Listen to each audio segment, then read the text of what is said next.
to the channel. Tonight I'll be going over Hawkeye episode 5. I will be running through this pretty quick, like the last time. So let's just get right into this. So the episode opens up with a flashback. It's 2018, and Yelena and another Black Widow, they're breaking into a mansion to red gas another Black Widow who they think is under control. So that's reference from the Black Widow movie. I know the gist of it, but never saw it. So it's not a bad scene. The fight was terrible, but whatever. The part that I did like was when Elena, she walks to the bathroom and then the blip happens and we see that it's now 5 years later. That was kind of a cool little, it was nice to see the perspective of someone who had been blipped. And then we go into the opening credits and we come back and so let's see. Kate comes home to Eleanor and she tells her mom about Clint and how he broke off the partnership. She's upset and, her mom is there and comforts her. And then they cut to the next scene. They're in her room and her mom is helping her clean up her wounds and they have a conversation. And it's not a bad conversation. I mean, it was okay. It wasn't the greatest. I think the actress who plays Eleanor's mother, I've always liked her, but I don't like her in this role. I don't know what it is. It's just, I don't know. I've seen her do better. And I think it's almost like she's not really trying, but whatever. That's just my opinion. So the funny thing is so Kate says that she thought that she could be one of them, meaning the Avengers. She has had no struggle. She really hasn't. So I didn't really understand that. She's done everything, literally everything that Clint can do and better sometimes. So that was the one thing about that whole conversation. It's like we've seen her just kick ass and take names. So I don't know. They're trying to make it seem like she's struggling, but she's not really. And then she tells her mother about Jack's involvement with the shell company, the Sloan Ltd company. Okay, and that's the end of that. So we cut to Maya, and she's getting her wounds cleaned up by Qazi, and the arrow wound seems pretty superficial. She doesn't seem bothered by it at all. And Qazi lets her know that he's done helping her. Once the Ronin is killed, that's it. He wants to call off the whole thing. Well, not call it off with her, but he wants to move on, basically. And the other thing too, real quick, that arrow would have gone through her. She was 10 feet away, and that was a full draw. That arrow would have really fucked her up. So yeah, I just, whatever. She's arrow proof. So we go back to Kate. I'm sorry. Kate goes back to her apartment. Her mom tells her to get her stuff, come back, and move back in at home. Then she runs into Yelena there. They have a really overdone scene about mac and cheese. It's supposed to be funny. I just thought it was dumb. The other thing too is I think Elena'S accent. I think it's bad. She sounds like a person who is impersonating a Russian accent. I don't understand it. I understand what she's saying, but it just seems very forced to me, and her accent just sounds funny to me. All right, next, Clint heads to the LARPer firefighter's house, and I think he crashes on the couch or something like that on that one. But then we head back to Yelena and Kate, and some more pointless chat about Yelena being her first visit to New York and yada yada. Then Yelena tells Kate about who she is, that she's Natasha's sister, and then she also lets her know that she is there to kill Clint, and she talks about how Natasha was the one who saved the world. Clint's not the hero that Kate thinks he is. She blames Clint for Natasha's death, and that was weird. How does she know? Like, how does she even know that? What happened between Clint and Natasha when Natasha died, which was a pretty good scene. I thought I liked that scene in the movie. They were the only two people there, so whatever. All right. So the other thing too is Kate defends Clint during the conversation, which I thought was, it's good. She should, she doesn't know this person, so it was kind of nice to see her not all of a sudden turn on Clint, which is I thought that's where they were going. So then we back to Clint and the LARPer. Oh, and this is when he falls asleep on the couch, and that's that. At the end of the day. So next day, Jack is being arrested for the Sloan Company, Shell Corporation, whatever his ties to the mafia. He gets arrested and taken away. They were in Eleanor's apartment, and Kate is there as well. So then we see Clint standing in front of a plaque. It's like a tribute to the Avengers, and he's talking to Natasha, and he takes out his earpiece and he says, I'm sorry for what I'm about to do. So now we see Kate waking up, or it looks like she's waking up, whatever. She's in her bedroom, and she stares at her accomplishments. We see all of her trophies and medals again. And then she gets on the phone and starts blowing up Clint and leaving all these voicemails until she fills up his voicemail box. It was kind of okay humor. It wasn't terrible. So then we cut to Tracksuit Mafia guys. They're driving a Trust a Bro moving truck, which I kind of think is funny. And they're bumping some Run DMC. Shout out to Run DMC. That's my era right there. And then an arrow comes through the windshield with a message for Maya to meet the Ronin where her father, or I think he says where they first met, but it's where he kills her father. So then we see Clint on the phone with his wife, Laura. More exposition for the plot. They talk about the watch, and then he references the big guy is going to be getting involved. So now it's nighttime, and Maya is at the meeting place. So we see Qazi. He's up in a sniper perch. He's got the high ground, and then we see a bunch of Tracksuit Mafia guys not even trying to hide. I don't know if they were supposed to be, but they're standing out in the open, so it was kind of stupid. And then we see Clint. He takes them out one by one. When Maya realizes that she's gone and she knows the fight's on, she pulls her gun. She starts shooting. It's one of those scenes where, the person runs around and they're hard to see, so she wastes all her ammo, and that's lucky for Clint because he doesn't have a gun, so got to get that gun out of the way. So So this is when the big fight scene comes in, and this was just trash. It's so stupid. First things first, she runs at him. Well, let me back up. Clint reveals himself. He steps out of the shadows. He's got the sword. Maya sees it's the Ronin, so she charges. And the first thing she does is she takes the gun that she has and flings the magazine out of it at him, and that thwarts his attack with a sword. It's just stupid. And that's how she gets the drop on him, where she surprises him with his magazine. So Clint swings his sword at her like once, like legitimately like to swing it at her, and he makes sure to swing it at her waist high so that she can use her leg to block it, because she has the false leg, which does not hold her back one bit.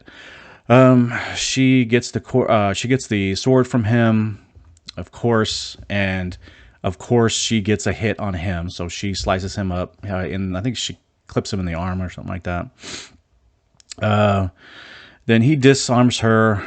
They fight some more. It's cheesy stuff. She's just as strong as him, and she has an arrow wound from 12 hours ago, and he has a cut on his arm, and yet she's totally fine.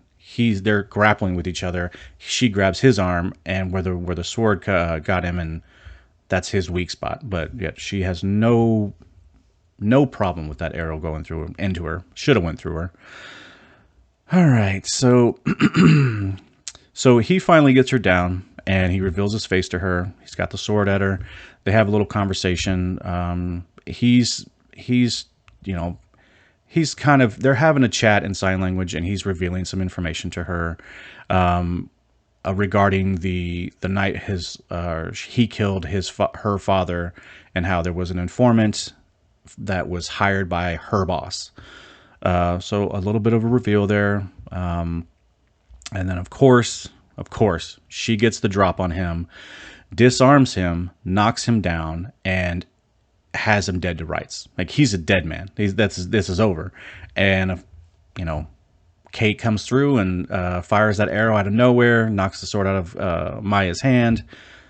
Got to get that manzel in distress. It's just I don't know how many times Kate saves his life. I mean, she is She is the Avenger in the show. So Clint escapes, and he meets up with Kate. They catch an Uber ride. It's supposed to be kind of funny, but I didn't think so. And then Maya meets up with Qazi, and she calls him out for not being there the night that her father was killed. I guess Qazi's a bad guy now. I guess he was the informant. So, I mean, because the show, again, does not do subtle. So if Clint says informant and references, the stuff about the night that her father was killed, obviously it's Qazi. It's not, they're not hiding it.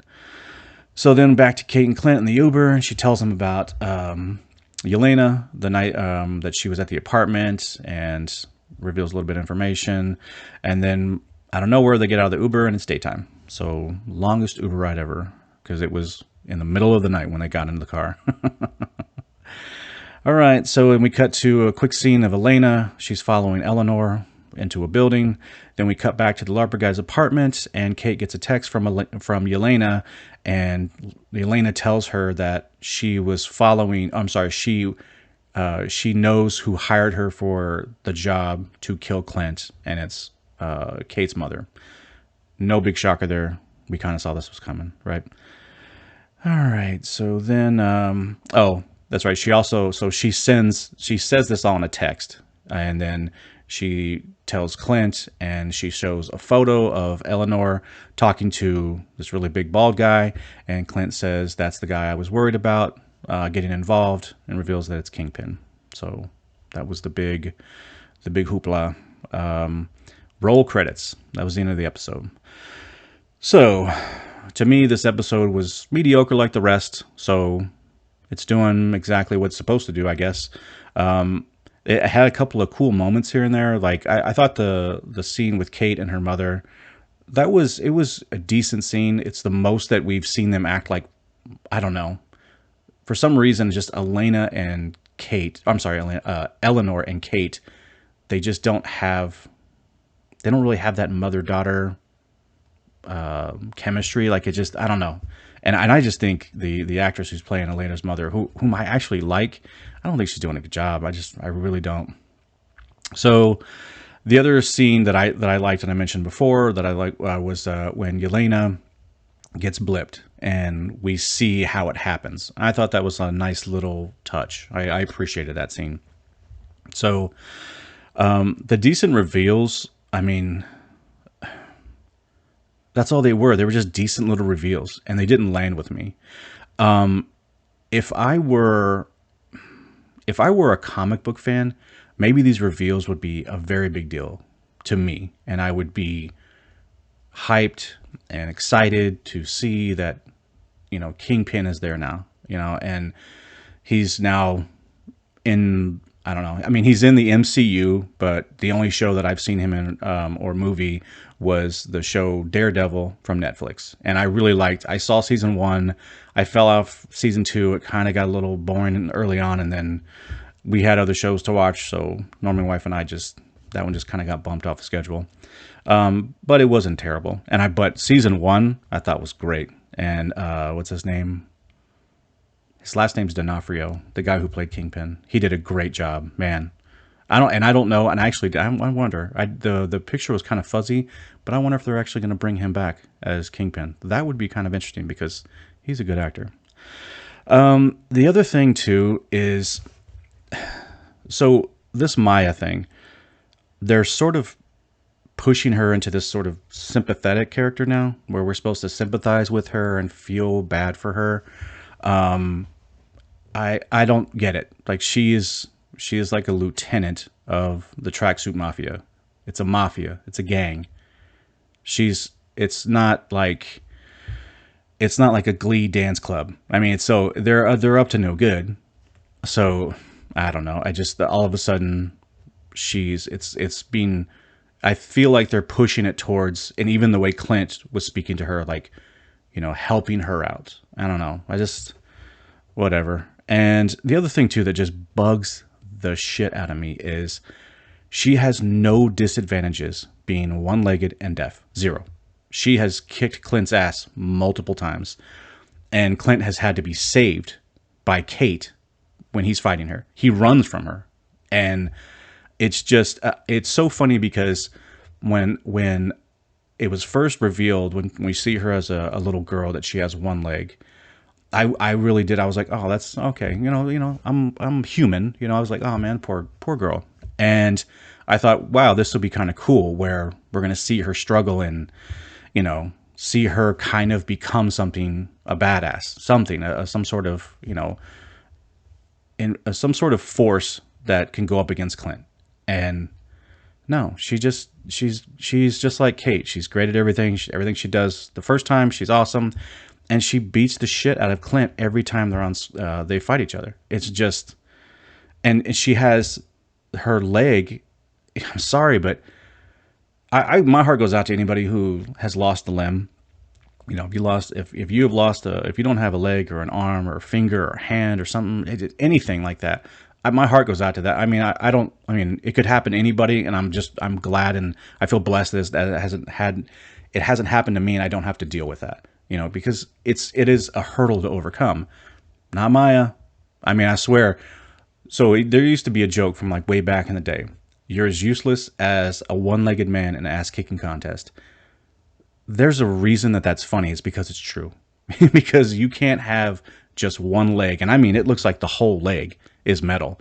And and it's not even a cool, like, Winter Soldier. Like, he's missing an arm, but his arm is badass. It has super strength.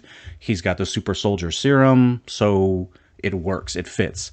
Why didn't they do that with her? They could have done something like that with her, and it would have been a lot easier to swallow. But no, it's just a regular, it's a regular artificial limb, and she just has no, her not having hearing.